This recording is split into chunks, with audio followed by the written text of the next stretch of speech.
We're going to go to our guest, Stephan Molyneux, who, of course, needs no introduction. He's been on the show before. I've been on his show several times. The website is freedomainradio.com. Stephan, welcome to the show. Thanks, Paul. It's great to be here. Now, first, I want to get into these latest allegations against Trump. Of course, we'll move on to the WikiLeaks stuff. But, you know, we don't expect the New York Times to be interested in Hillary arming ISIS, which came out of the WikiLeaks bombshell releases. But, you know, some woman on a plane claims that Donald Trump touched her in the 80s with no evidence. She told no one about it at the time, didn't tell the airline staff. She waits 35 years until 4 weeks before the election to tell anyone about this. Isn't that an amazing coincidence? Well, and I talked about this at the time when you saw Anderson Cooper confronting Trump in the last debate saying, have you ever touched any other women inappropriately, ever, anywhere, ever? And, of course, Trump said no. And immediately you knew they had a lineup of accusers down the road coming up to do this kind of stuff.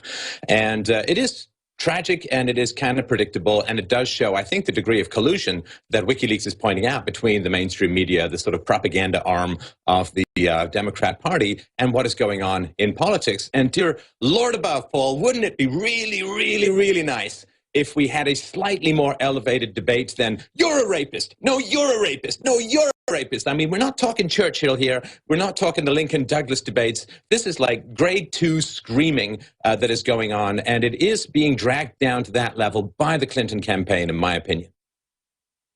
I mean, is that a wise decision to drag it down, though? Because, you know, you've got Joe Biden on tape physically groping kids, young girls, you know, whispering in their ear. You've got Obama showing off his erection on a plane. You've got Bill Clinton on video touching a woman's genitals on a plane. You've got Bill Clinton's entire history of being a sexual predator towards women. Did they really think they could drag it down to this level and come off on top, given the baggage that's connected to Hillary Clinton in this specific area? Well, this is a sort of decap boomerang, right? You use a weapon you think you're going to throw at other people, but it's going to come back and do nasty things to your particular person. Of all of the attacks that you'd want to take on another person, if Bill Clinton was anywhere in the vicinity, of all the attacks you'd want to take, sexual impropriety would be way, way, way down at the bottom of the list, because that really is like, it's a grenade that you pull the pin and it's stuck to your hand, and it's stuck to your hand because of all of the things, this is the one that the Clintons are most vulnerable on. Because, you know, there's lots of stories of their corruption and the Clinton cash kind of stuff. But that stuff's kind of abstract for a lot of people. It's kind of hard to follow. But this particular one, where you have line after line after line of women claiming rape and sexual assault and sexual harassment and so on. And it is settled a lawsuit for over $800,000 with Paula Jones. So of all the things that you'd want to bring up, sexual impropriety would be the least valuable and the most dangerous, which I think should give us all hope that this is where they're at. This is the bottom of the barrel that they're scraping. This is how desperate they are, and this is how little they have on Trump. Well, there have been rumblings in both directions that more tapes are coming out. We'll see how damaging they are. We had a claim from a hacker that there's a racist Hillary Clinton tape coming out, which sounds too good to be true to me, but we'll see if that emerges. You know, Stephan, we had JFK, serial womanizer, Bill Clinton, serial sex offender, sex abuser, Ted Kennedy killed a woman. Isn't it amazing that, you know, leftists and Democrats only care about people in politics being abusive towards women when they're running as Republicans? There doesn't seem to be that much concern when it's Democrats. Oh, man, watching the selective outrage of people on the left about sexual impropriety is like me auditioning for the after photo of the Hair Club for Men. It just doesn't make any sense at all. But this is the kind of projection that generally occurs on the left. They will generally accuse you of what is deep within their own secret hearts, and it is more a revelation of their own particular impulses than anything objectively that's happening in the world. I mean, the idea that Donald Trump, back in the, the 80s, like 30 plus years ago, recently married to his wife, a 34-year-old Playboy billionaire, that this woman he's just going to start randomly groping women on airplanes in full view of everyone. Well, that's not particularly believable. Another thing that, you know, just by the by, I've done a lot of flying, particularly for business, and I've almost never gone first class because, you know, it was my company, I want to save the money. But, you know, getting to first class from Coach, not the easiest thing in the world. I think they're going to electrify that particular curtain and put up bars or whatever. Maybe Trump could build a wall between coach and first class. But I think her story is that she was invited up into first class by the stewardess. And, you know, I don't know how many hundreds of flights under my belt. And the idea that you're just going to get invited up into first class, I mean, never seen it, never happened. Can you imagine? What do? Whisper up to someone, hey, you want to come up into first class? Don't tell anyone else. I mean, this doesn't happen. And she contradicted herself several times in the story itself. And there's no evidence, there's no witnesses. Plus, of course, if she had these kinds of goods on Donald Trump, if he had groped her and so on, she could have taken him to court. She could have got a settlement. She could have gotten rich. But no. She sits on it for over 3 decades and then finally goes public just a couple of weeks before the election. And this should be, I think, evidence of, again, how desperate and how empty their quiver is if this is the stuff they're throwing at him. I mean, isn't it just going to end up discrediting the media more? We can get into talking about this poll, but if this is proven to have no evidence behind it whatsoever, and now Trump's got his lawyers to write the letter threatening a lawsuit if there's a retraction, do you think there will be a retraction? Do you think this will just end up discrediting the media more and then kind of making them lose ammunition for future Trump attacks in the same vein? Yeah, I mean, I got to tell you, Paul, I keep thinking that the media is going to back down from this brinksmanship that they're playing. I mean, this, especially, you know, with these Podesta emails coming out, and as you've been talking about in the show, the degree of collusion between reporters and the Clinton campaign. I mean, it's crazy. I mean, it's been suspected for a long time, but of course now the facts are really coming out. So the media, of course, has a lot of some credibility left with people. It's got a lot of investment. It's got a lot of infrastructure. And are they actually going to just burn the whole damn thing to the ground in order to try and get Hillary Clinton into the White House? Well, I don't think they're going to retract. I don't think they're going to apologize. I mean, what was it? Was it the New York Times where the guy said he was willing to go to jail just to leak Donald Trump's tax returns? And the reason for that, of course, is that this is it. This is the election that determines the future of Western civilization, i.e., whether it has one or whether it doesn't have one. It all comes down to this. If Trump gets in and does what he says he's going to do in terms of deporting or allowing for the self-deportation of tens of millions of illegal immigrants, and if he builds the wall and so on, then the entire voting base that the Democrats was relying on legitimizing, on granting citizenship to, in order to have them vote, 80, 85% Democrat until the end of time, that entire voting base that the Democrats are counting on to never have to actually have a debate about policy in the future, that's going to be pulled out. If that's pulled out, the Democrats are literally crippled for, I would guess, at least a generation. And so they don't have anything to lose, because if Trump gets in, I think the mainstream media doesn't have a master to serve anymore, doesn't have an audience that's going to care about what they say. So I think this is why they're willing to put absolutely everything on the line, willing to burn down what remains of their credibility. Okay. Stephan, one of the things about this which really rankles me is this newfound moral authority that the left seems to have ascribed to itself. We had Ann Coulter last month, I think it was, at the Comedy Central roast, being called the C word 19 times. We've got, people like Anderson Cooper on CNN using the phrase teabagging over and over again, giggling about it. We've got Miley Cyrus, who is really outraged about the sexist, misogynistic, gross comments made by Donald Trump. This is literally someone who parades around on stage to a preteen audience wearing a giant dildo. Miley Cyrus, okay, she's the new moral authority. You've got Jake Tapper going on CNN and saying, oh, not only have I never said anything like Trump said, I've never heard anyone else say it in my life. I mean, anyone who claims that they haven't heard a conversation where the opposite sex is joking about sexual objectification is a liar. I mean, we know what girls talk about. You overhear girls' conversations between them. It's very often quite graphic. Anyone who claims they've never heard, maybe not said, but even so, never heard conversations in the same manner as what we heard on the Trump tapes is just a liar.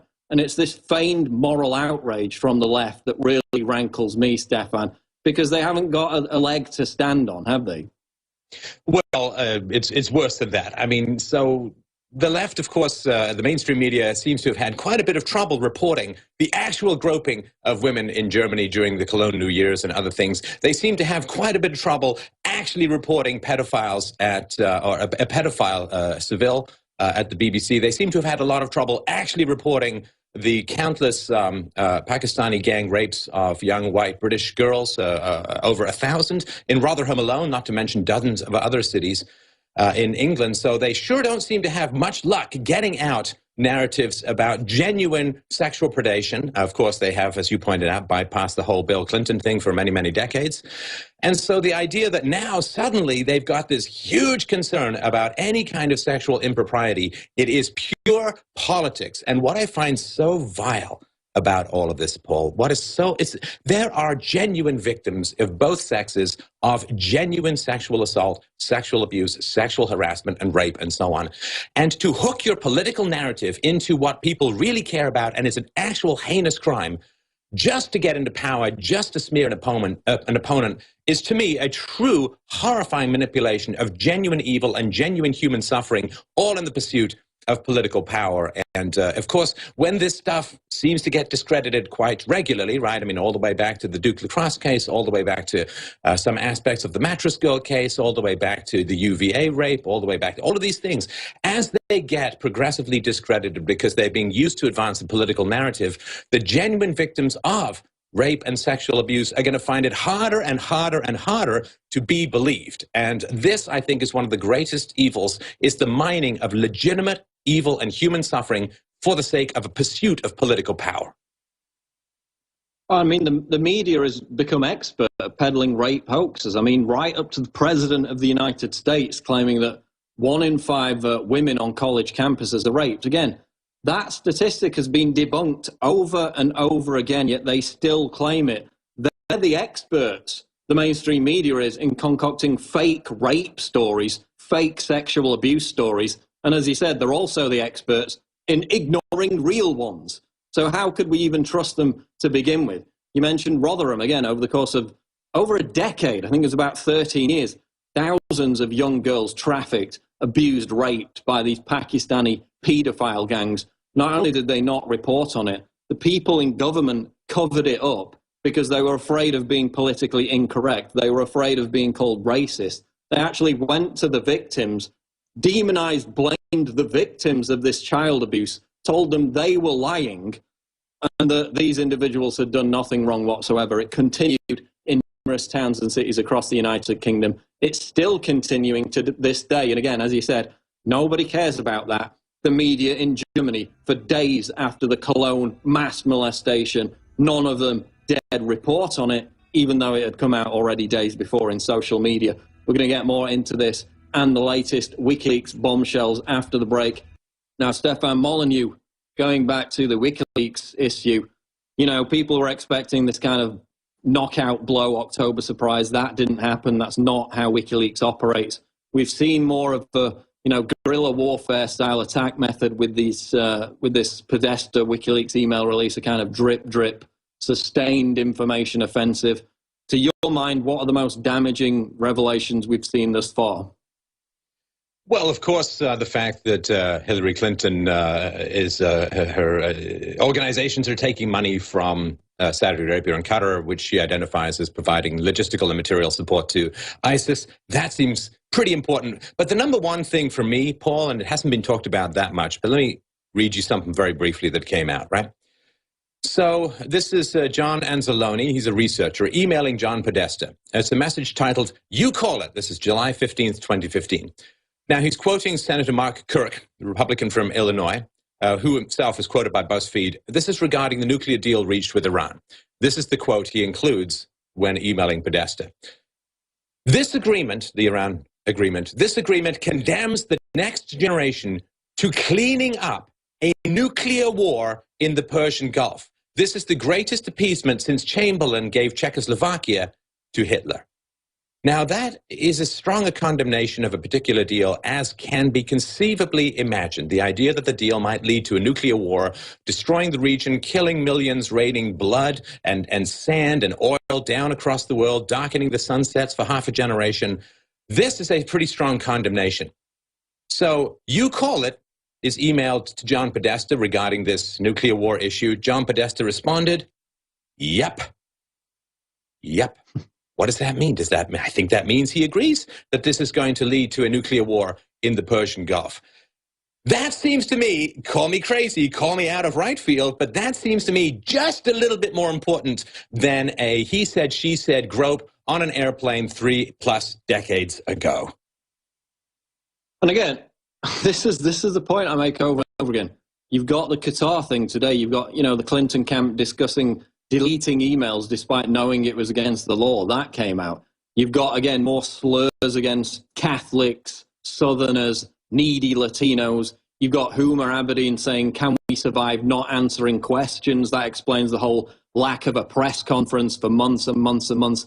You've got absolute bombshell after bombshell. You would think for journalists that this would be all their Christmases come at once. An absolute treasure trove. I mean, just in the limited time that I've had to dig through these emails, I've got several exclusives out of it that nobody else had by simply, asking people to send me what they thought was important, writing an article about it. Yet we've seen virtually nothing from the big media organizations. All they're doing is regurgitating this debunked claim that, oh, just blame Russia so we don't have to even address the details of these emails. I mean, are you surprised at the sheer depth of media collusion? I mean, we knew they were in bed with each other, but the sheer depth of the croniness, it's even surprised me. Are you shocked by it? I think it's escalated in the past decade or so. Like, as we know, Carlos Slim, a guy who's heavily involved in cell phone sales in Mexico, he wants a whole bunch of money coming from people who were Mexicans in America, the remittances going back to Mexico. Mexican government as a whole, it's even more, remittances are worth even more for them than their oil trade. So Carlos Slim, of course, owns a significant portion of the New York Times, and so he's going to oppose these kinds of closed borders, having a wall and so on. So I think there is a kind of predictability, but again, the stakes have never been higher. I myself have wanted this fight since I was about 20. Let's just say that's quite a few years at this point. I have wanted this fight. I have wanted people to take on the media. I have wanted people to take on the Clintons. I have wanted people to forcefully go into this leftist nest and expose it for what it is. Finally, it is happening, baby. It is happening right before our eyes. I am springing out of bed like a caffeine catapult to work this kind of stuff during the day, because it has all come down to this. My whole life has prepared me for this. This is the moment. This is the time when people need to act. We need to start having an honest conversation about facts, not screams of racism, not screams of sexism and homophobia and all this, that, and the other. We need to have a reasoned discourse about facts. And now everybody understands the media is in the way to people having a coherent conversation. The journalism that is occurring now, as you're pointing out, Paul, it's happening through Reddit. It's happening through 4chan. It's happening through Twitter. The reporters are abandoning their posts, and volunteers, unpaid volunteers, are combing through this stuff. People like you and I are bringing it to the attention of the masses. It is a new dawn. It is a new day. We finally have the chance to bypass the gatekeepers, deal directly with the people, and bring the information they need directly to their neofrontal cortex for the first time in history. And by God, it is an exhilarating time to be alive, to be in contact with the planet. And I just, for those who are losing hope and so on, snap out of it. We've never had a better chance to get the facts across than we have now.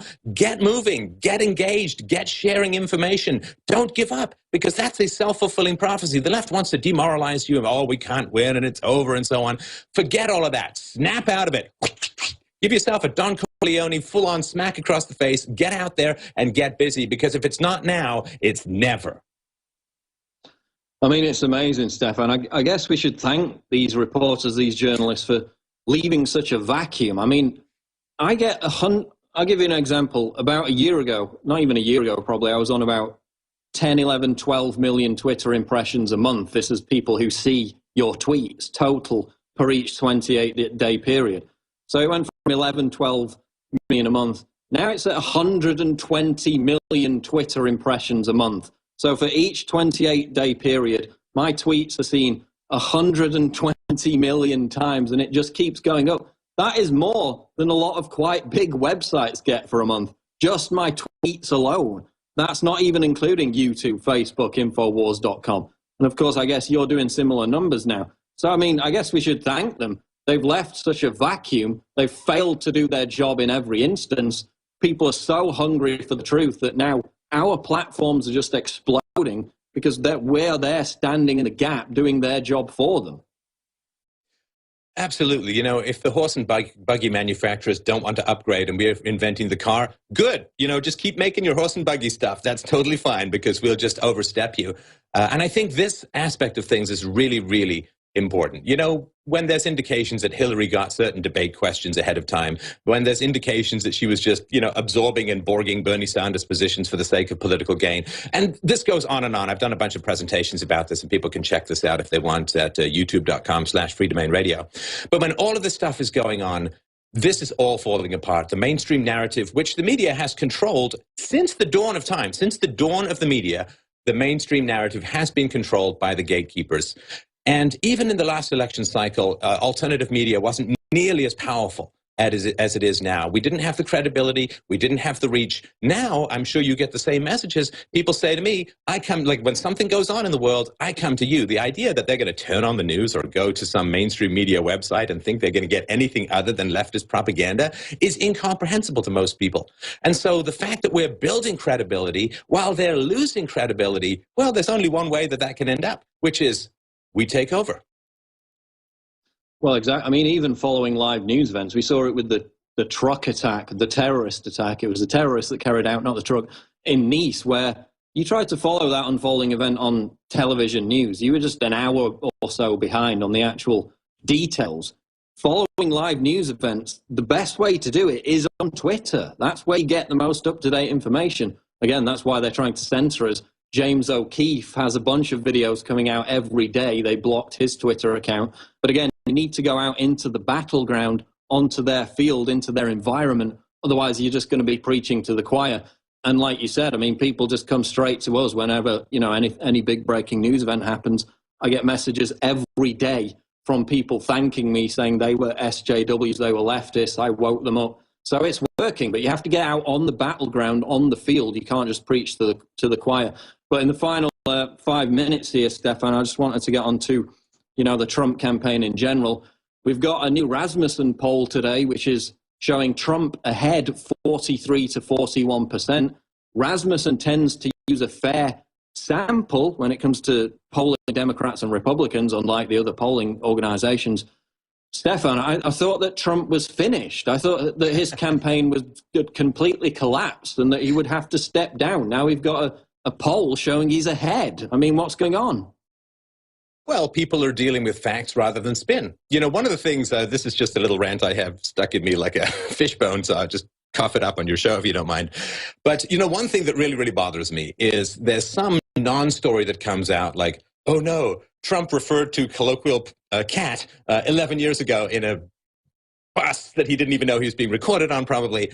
And this apparently submits. And so what happens is the media pumps this and pumps this and pumps this and pumps this. You know, like recently you tweeted just like how much the mainstream media was talking about Trump tapes and how little they were talking about WikiLeaks. It was many, many multiples of times that they were talking about the inconsequential story of the Trump tapes. So they pump this story, they pump this story, they pump this story. And then what happens is they say, you know, in a debate or wherever they're at, they say, well, you know, I have to ask you this because it's a really popular topic. It's like, no kidding, it's a popular topic. If you keep repeating the same topic over and over and over again, guess what? People are going to end up talking about it. But it's this kind of circular reflective nonsense that is going on. And people are waking up to it. They're recognizing that this is not facts. This is all spin. And if you want to go to the facts, you have to go to people who follow the facts. You've built your reputation on giving people the truth, on correcting where information is wrong. I've built my reputation on that commitment to the truth. And that now has become the source of our success, the source of our revenue. And if you want to follow the money, you go to the people who are getting paid to tell the truth, right? Who benefits? Well, you tell more truth, you get more followers, you get more listeners, you get more revenue, you have more impact. So people need to understand that the credibility shift is completely changed. And I think this election, it's never going back. Well, if Hillary gets in, we're working as hard, I think, as we can to bring more facts to people about all this kind of stuff. The narrative is never going back the way it was. That Rubicon has been crossed. And I think that the credibility we're gaining and the followers that we're gaining and the impact that we're having is so powerful that there's no return to the way that things were. Well, I mean, they're scared. I mean, you've got CNN there yesterday petrified, saying, how dare Trump supporters chant CNN sucks? Isn't that dangerous? Isn't it such a danger for Trump to encourage that? Well, no, they're chanting you suck because you actually suck. You've lied about things for years. That's why you've got 96%, 94% distrust levels. I mean, that's been exposed. You know, CNN, Brazil, the reporter giving Hillary the question before the town hall debate. That's why they're chanting you suck. Not because they're dangerous, not because they're going to suddenly set fire to CNN Center in Atlanta or wherever. It's because you suck. You failed to do your job. That's why we're gaining such a big audience. That's why, you know, you saw it, as I mentioned earlier, this Trump tape discussion on social media has been matched by discussion about Bill Clinton is a rapist protesters. Now, you're talking about the entire mainstream media aligned with a common narrative. The whole legacy media pushing this Trump tapes, and we still managed to match them in terms of social media conversation just by encouraging people to go out and say that Bill Clinton is a rapist to wear the T-shirt. Just our organization alone matched them on that, and that's why they're petrified about it. One other question I want to ask you is, you know, we see this desperation. Even after this Trump tape came out, they seem to be getting even more desperate to push this narrative, despite them saying that Hillary is easily ahead. Do you think that their internal polling, not these rigged polls that we've seen, suggests that it's a lot closer than they're letting on? Is that why they seem to be just as desperate as they always have been, if not more? I think that their internal polls are showing either that it's very close or that Trump is, as you talked about with the Rasmussen poll, slightly ahead. And I think this is really, really important for people to understand. This is not a done deal. I don't care how high Trump gets in the polls. It is still a choice that people have to make to get registered, to get out and vote, and to share information, and to talk to people, challenge people in your life, bring the facts. So, you know, I do this in my private conversations. You know, I'm up here in Canada, so let's just say it's not exactly a pro-Trump bastion, and I have to have conversations with people where I point out Hillary Clinton's record in the Middle East, and I point out Bill Clinton's history with women, and all of these kinds of things. Mostly people are unaware of it. You know, give people the facts, and they make better decisions. There's an old Socratic argument that evil is a form of ignorance, and support for evil is a form of ignorance. Evil always tries to portray itself as good. Bring the facts, and people can make better decisions, because it really does come down to the next couple of weeks. And I get these messages all the time from people who aren't in America saying, well, I can't vote, but what can I do? Well, find people in America and get the information to them. Share and go to various groups that are in America and share the information with them. Groups who otherwise might not get the facts that are out there. Do all of this kind of work. If you're not in America, I'm not in America, there's an enormous amount that you can do to bring real facts to people so they can make more informed and better decisions. So, yeah, I think that they are falling apart or falling behind in the polls. And I think that's because they are just torching their credibility in such a hysterical fashion. And we are breaking down the narrative, breaking apart the propaganda in real time. They don't know how to adapt because they're so used to having this kind of incredible power. They don't know how to change. They don't know how to handle alternative media. And that's why we'll be back. Stephan Molyneux, stay there last. But Stephan Molyneux, final few minutes here. Closing comments on Trump, on the state of the election race, and tell people how they can get your podcast and about your YouTube channel. Oh, thanks. Well, it is the choice, I think, between an outsider, a non-politician who is not beholden to special interest groups because, of course, he's been funding his own campaign. And I thought it was a wonderful moment in the second debate where he challenged Hillary Clinton to put some of her own, I would consider, fairly ill-gotten gains for these speeches that were nothing burgers, but paid $225,000 for telling people nonsense, to dump some of her own money into her campaign. Because, of course, if you spend money on your own campaign, you're not taking all this money from special interest groups who are going to own you by the time you get to the White House. So this is unprecedented. You know, I have argued against political action for many years, but when I get new information, I have to adapt to it. That's called being rational. And so it is a new situation. It is a new environment. There is someone who has never before appeared in American politics. You know, somebody with the charisma, the speaking skills, the public visibility, the historical relationship with the media, the courage, the nads, you could say, to actually do what he says he's going to do. Not just make promises that his donors have told him to make so that they can pay him to break them later. this is as direct a set of democratic principles and Republican principles as we can imagine. So this is new. People need to understand this. I didn't anticipate it. I don't think anyone did, except perhaps Donald Trump many years ago.